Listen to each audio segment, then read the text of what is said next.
Disk തള്ളിയിട്ട് back pain അല്ലെങ്കിൽ കഴുത്ത് വേദനയൊക്കെ ഉണ്ടായിട്ടുള്ള ആളുകൾക്ക് അവരെ പെയിൻ മാനേജ് ചെയ്യാൻ വേണ്ടിയിട്ട് NSAIDs, മെഫ്റ്റാൽ, ബ്രൂഫൻ, അസക്ലോഫിനാക്കൊക്കെ പോലത്തെ മരുന്നുകൾക്ക് പകരം വേറെ ഏതെങ്കിലും മെഡിസിൻ കഴിച്ചിട്ട് അത് മാനേജ് ചെയ്യാൻ പറ്റുമോ, അല്ലെങ്കിൽ സൈഡ് എഫക്റ്റ് കുറഞ്ഞിട്ടില്ല ഏതെങ്കിലും ആൾട്ടർനേറ്റീവ് ഓപ്ഷൻ ഉണ്ടോ? ഒരുപാട് പേര് ഈ ഒരു ഡൗട്ട് ചോദിക്കുന്നുണ്ട്.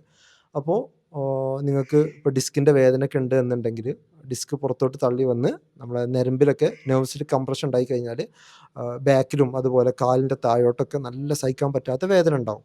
അപ്പോൾ അതിനെ കൺട്രോൾ ചെയ്യാൻ ഒരു 2-3 കാര്യങ്ങൾ നിങ്ങൾ ശ്രദ്ധിച്ചു കഴിഞ്ഞാൽ ഈ ഒരു പ്രോബ്ലത്തിന് നിങ്ങൾക്ക് മാനേജ് ചെയ്യാൻ പറ്റും. ഒന്ന്, നിങ്ങളുടെ ഹൈഡ്രേഷൻ സ്റ്റാറ്റസ് നല്ല രീതിയിൽ നിങ്ങൾ വെള്ളം കുടിച്ചു കഴിഞ്ഞാൽ ഡിസ്കിൻ്റെ ഒരു ഹൈഡ്രേഷൻ മെയിൻറ്റെയിൻ ചെയ്യാൻ അത് ഹെൽപ്പ് ചെയ്യും. നിങ്ങൾ ഓവർ വെയിറ്റ് ആണെങ്കിൽ തടി കുറക്കാനും അത് ഹെൽപ്പ് ചെയ്യും. രണ്ടാമത്തെ കാര്യം, ഡിസ്കിൽ നമുക്ക് ലോക്കലൈസ്ഡ് ആയിട്ട് നമുക്ക് കാലിലോട്ട് തരിപ്പൊന്നുമില്ല, പുറത്ത് മാത്രമേ വേദന ഉള്ളൂ എന്നുണ്ടെങ്കിൽ ടോപ്പിക്കൽ നമ്മൾ പുരട്ടുന്ന ഒരുപാട് ഓയിൻമെൻറ്റ്സ് ഉണ്ട്.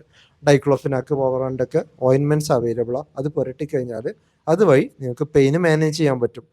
മൂന്നാമത്തെ കാര്യം, ഈ ഡിസ്ക് ഡാമേജ് ആയിട്ട് കാലിലോട്ട് തരിപ്പ്, പുകച്ചിൽ, സൂചി കുത്തുന്ന പോലത്തെ വേദനയൊക്കെ ഉണ്ടെങ്കിൽ അതിന് നിങ്ങൾക്ക് പ്രിഗാബാലിൻ അല്ലെങ്കിൽ ഗാബാപെൻറ്റിൻ അല്ലെങ്കിൽ ഡുലോക്സെറ്റിൻ ഇതൊക്കെ പോലത്തെ, ഇതൊന്നും NSAID കാറ്റഗറി വരുന്ന മെഡിസിൻസ് അല്ല. പക്ഷേ ഇതൊന്നും കിഡ്നിക്കും ഹാർട്ടിനൊന്നും കാര്യമായിട്ട് ഡാമേജ് ഉണ്ടാക്കാത്ത മെഡിസിൻസാണ്.